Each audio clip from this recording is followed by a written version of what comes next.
Madam President, the President of the 88th session of the UN General Assembly, Madam Annalena Baerbock, Secretary General of the United Nations, Antonio Guterres, Excellencies, Heads of State and Government, distinguished delegates, ladies and gentlemen. I congratulate you, Madam President, on your election to preside over the 80th session of the UN General Assembly. Madam President, you can count on Kenya's full support throughout your tenure as you steer the Assembly into the future. Ladies and gentlemen, 8 years ago, in the aftermath of the unprecedented global destruction and devastating war, the international community came together in hope. They created this organization, the United Nations, as a shield against the horrors of war, as a platform for dialogue, and as a bridge to a better, fairer, more secure global community. What is often forgotten or not mentioned today is that the United Nations grew out of the failure of the League of Nations that existed between 1919 and 1945. The League of Nations did not collapse for lack of good intentions or noble objectives.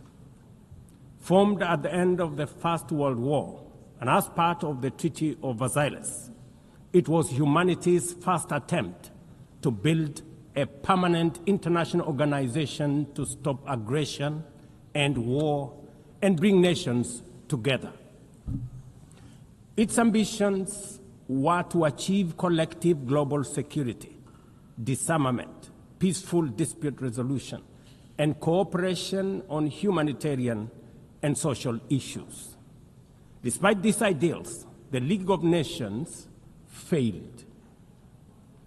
The United States never joined, other great powers came and went, and without enforcement authority, its condemnation carried little weight. When Japan invaded Manchuria, when Italy marched into Ethiopia, and when Hitler openly defied its rules, the League stood by, helpless and powerless. By the late 1930s, its credibility had collapsed, and with the outbreak of the World War II, it was rendered irrelevant. Madam President, this history is both a lesson and a warning. Institutions rarely fail because they lack vision or ideals. More often, they drift into irrelevance when they do not adapt, when they hesitate to act, and when they lose legitimacy.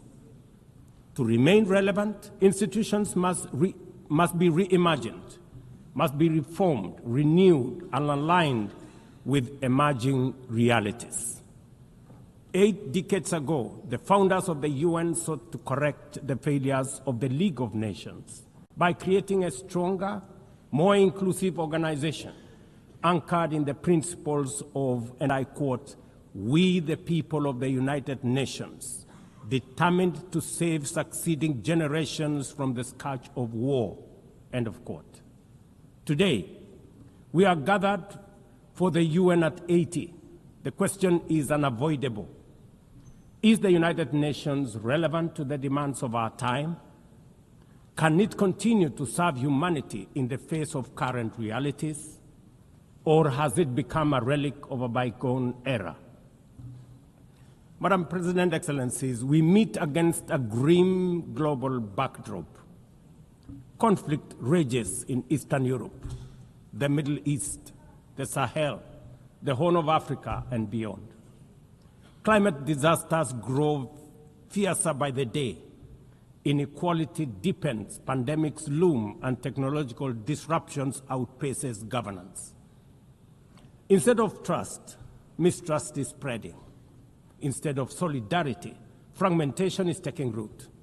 In place of hope, anxiety fills our global community.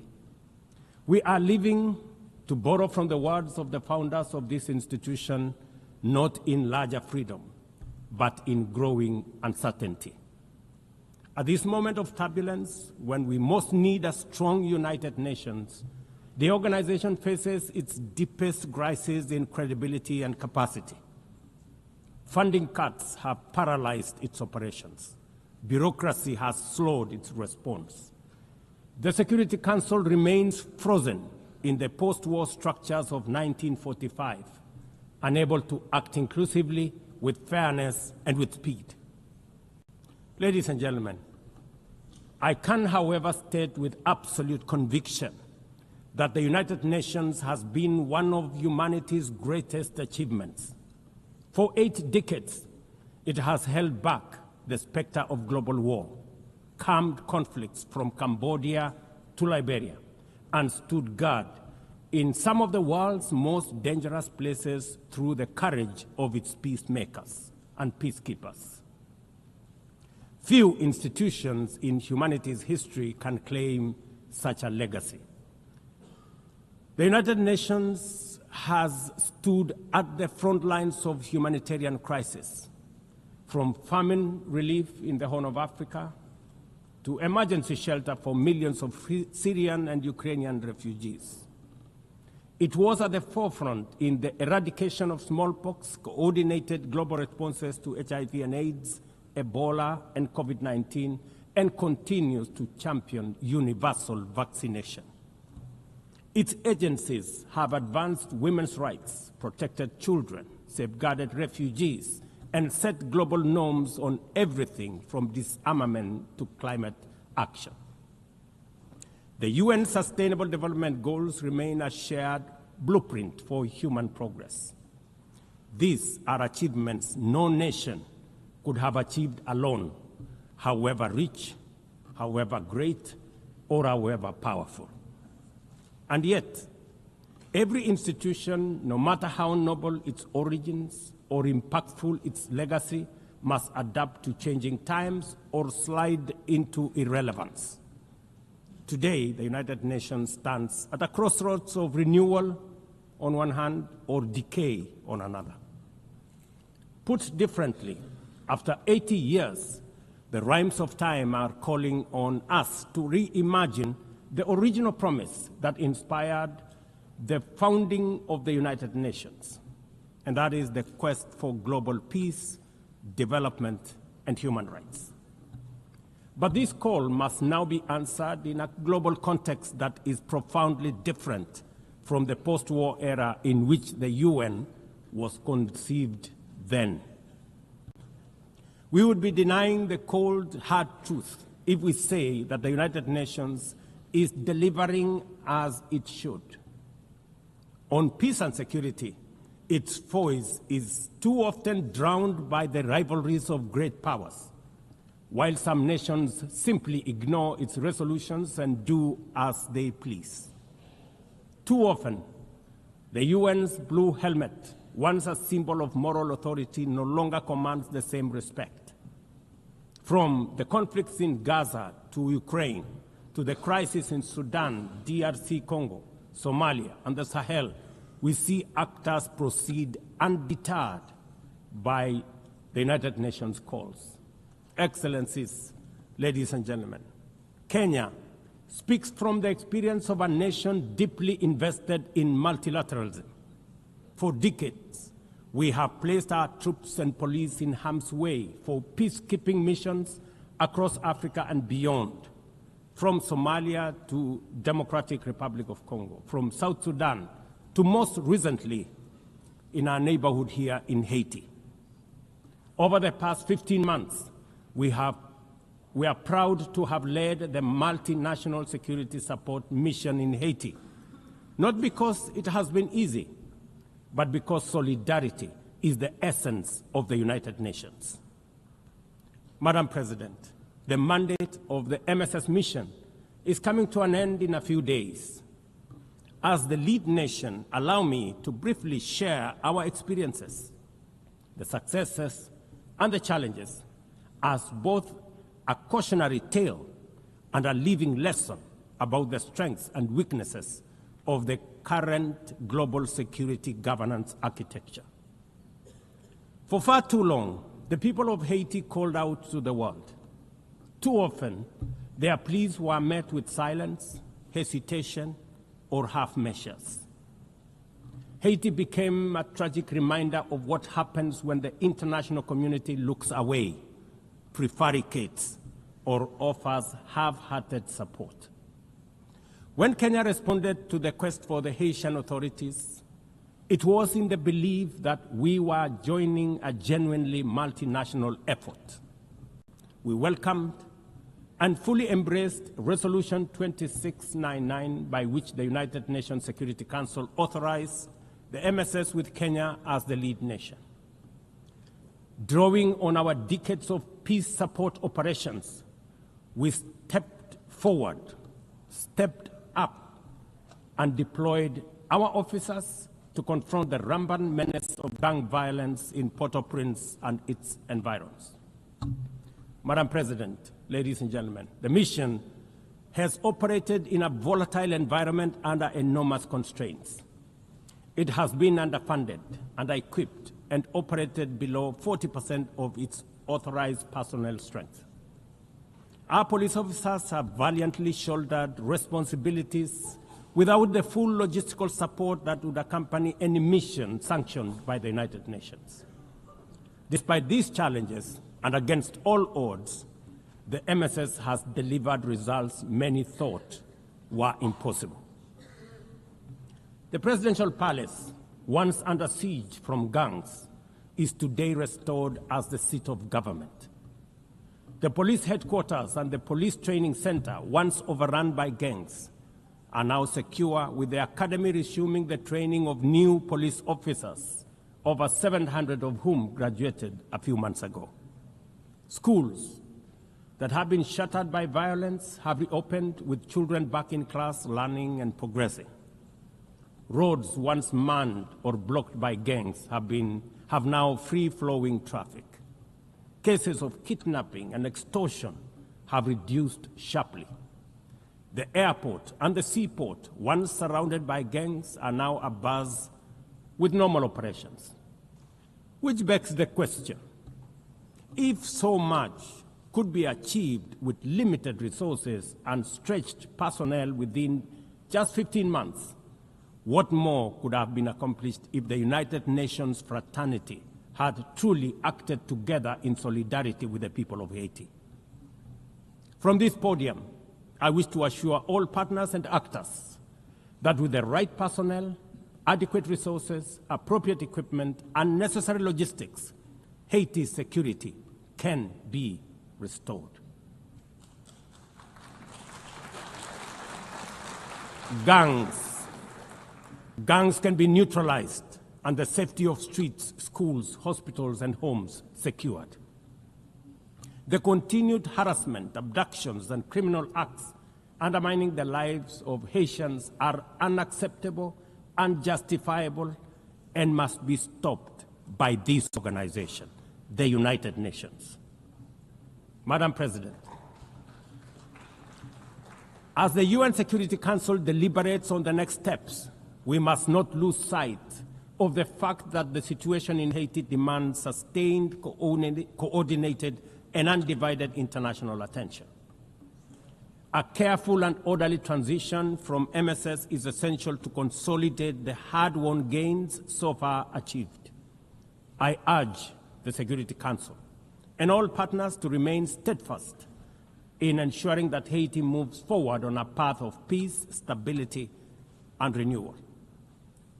Ladies and gentlemen, on human rights, our principle is clear and unwavering. The protection of civilians and respect for humanitarian law cannot be applied selectively. We cannot condemn suffering in one place and turn a blind eye in another.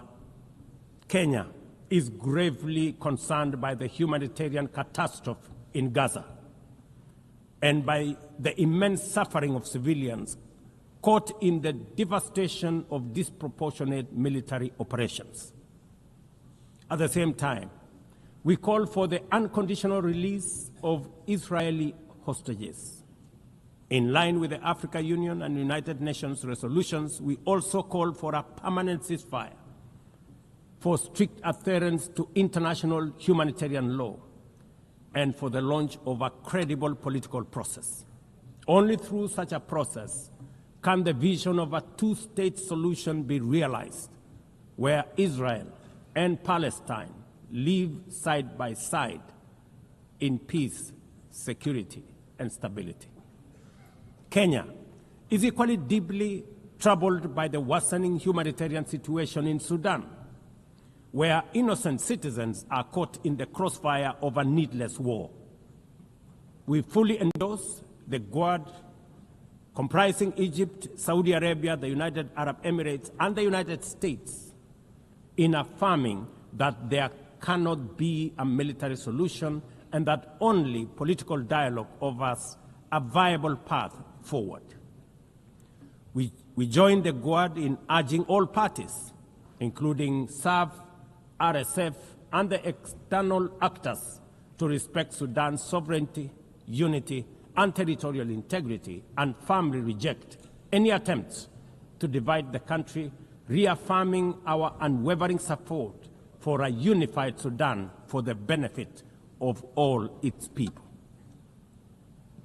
Excellencies, distinguished delegates, those who look to the future with a clear vision know that climate change is not only the single greatest threat of our age, but also one of the greatest transformation opportunities of our time. The global stocktake has made it plain that the world is off track. Current national determined contributions are steering us towards temperature rises far beyond any safe threshold. This is the difference between survival on one hand and devastation for millions across the world on the other. Kenya and Africa are not passive victims of this crisis. We are taking bold steps showing that climate action is not only possible, but can also be the foundation for inclusive growth.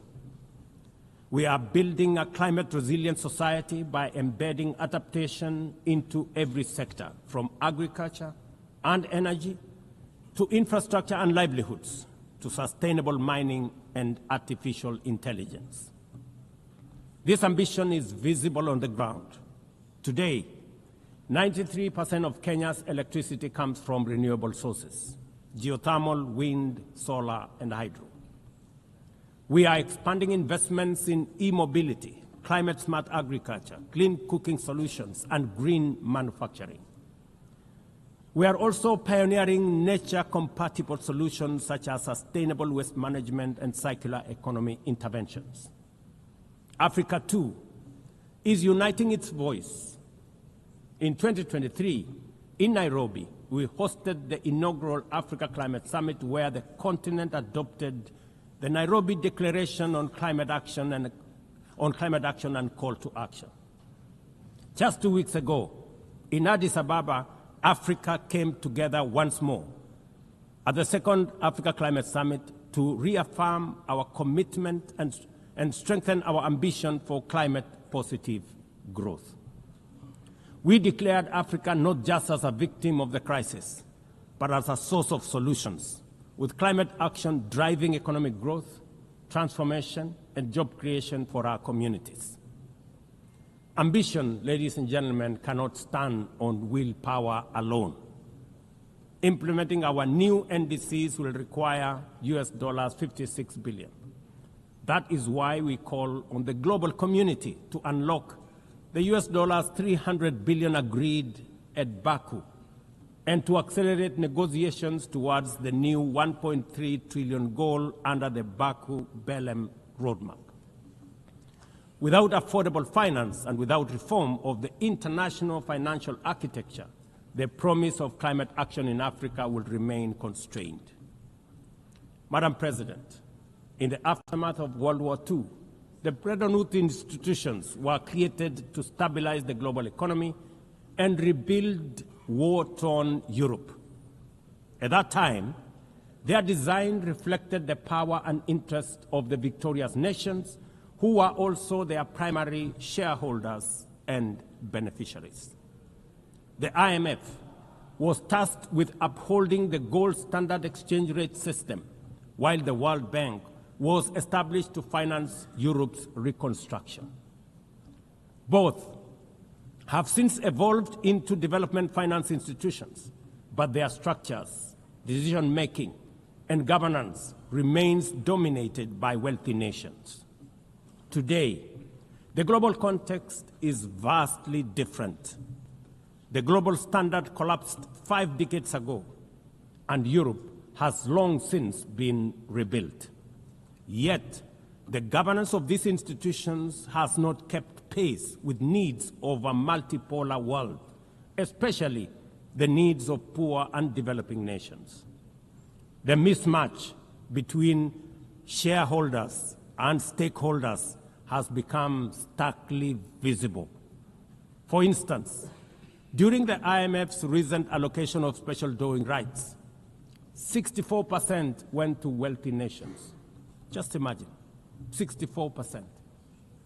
With little need for liquidity support. They didn't need the money anyway, but they got 64%. While the poorer countries received just 2.4%. What a disconnect. The imbalance highlights how the very institutions meant to safeguard global finance stability often perpetuate inequality and instability. I have argued, and I say it again, that the current global financial architecture punishes poor countries with high interest rates and enormous conditionalities, while rewarding rich nations with lower interest rates and softer lending rates.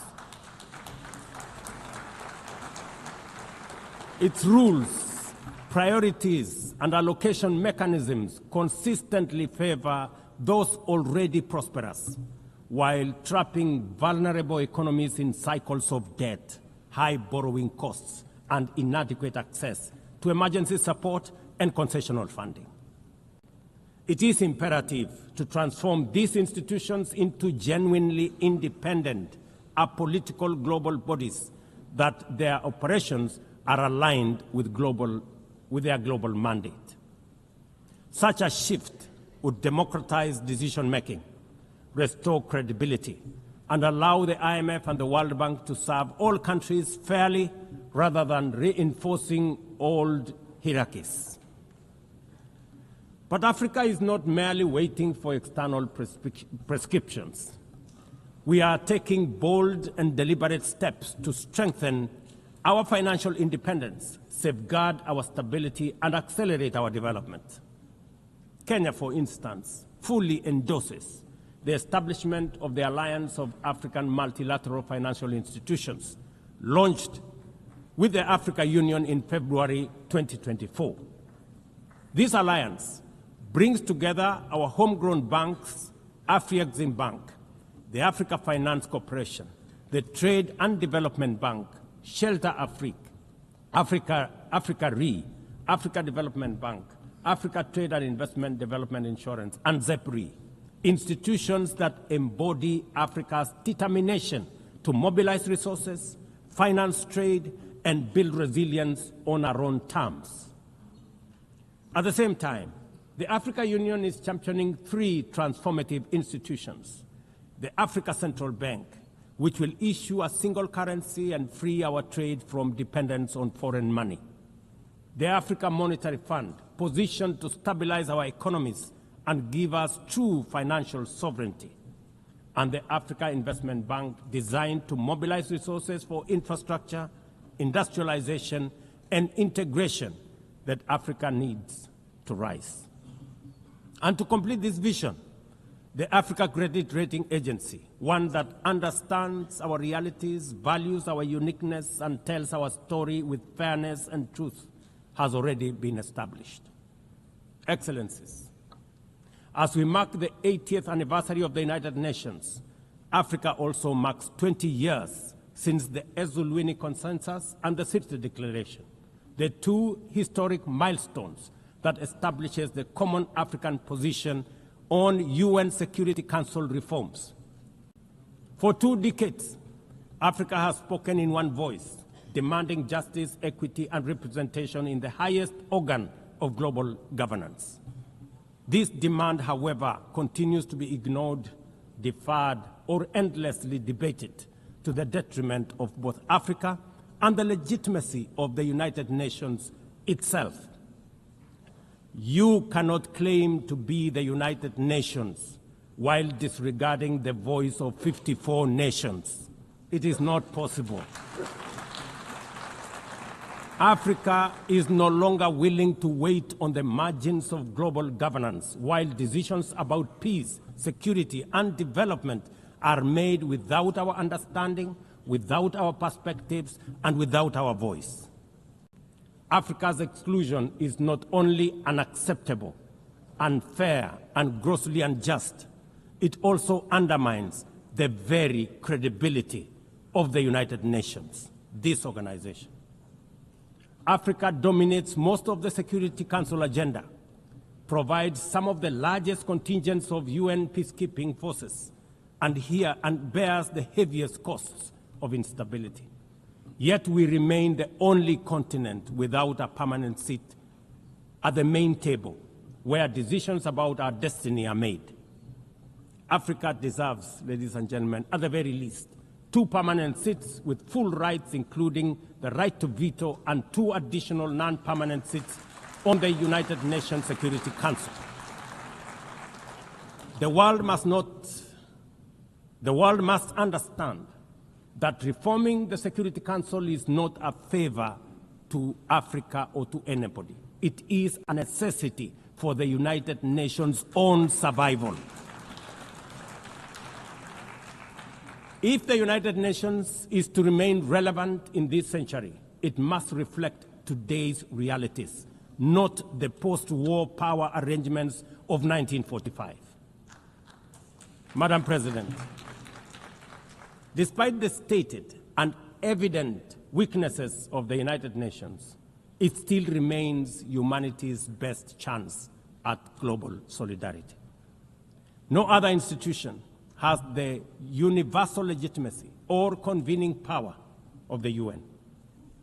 From coordinating humanitarian relief in times of war and disaster, to mobilizing the global response to COVID-19, to driving consensus on climate change through the Paris Agreement, the UN has consistently shown that the world can achieve together what no nation can accomplish on its own, however mighty or great or powerful.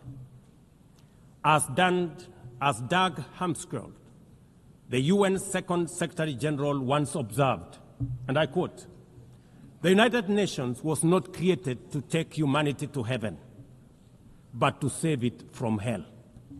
End of quote. That mission is as urgent today as it was 8 decades ago. At a time when conflicts are multiplying, when climate change threatens every economy, and when inequality is widening, the need for a functioning, credible, effective, and a multilateral system has never been greater. It is through the UN that nations have pooled resources to vaccinate billions of children, to protect refugees from through the work of the UNHCR, and to keep the peace in more than 70 missions across the world. Without the UN, these achievements, modest though they may sometimes seem, would not have been possible. That is why we must resist the temptation to give up on the UN or abandon it. We must make it fit for purpose, reform its structures, strengthen its mandate, and ensure its decisions reflect today's realities rather than the geopolitical map of a bygone era. As one of the hosts of the UN headquarters and the only one in the Global South, Kenya stands ready to do its part to enable the organization to go through this phase of renewal successfully as envisaged by the Secretary General under UN Haiti reforms. In conclusion, Madam President, ladies and gentlemen, the 80th anniversary of the United Nations must be more than a commemoration. It must be a turning point for the organization. Let us seize this moment to reimagine and rebuild the UN into a body that commands legitimacy, responds with speed, and delivers justice for all. I thank you and God bless you. On behalf of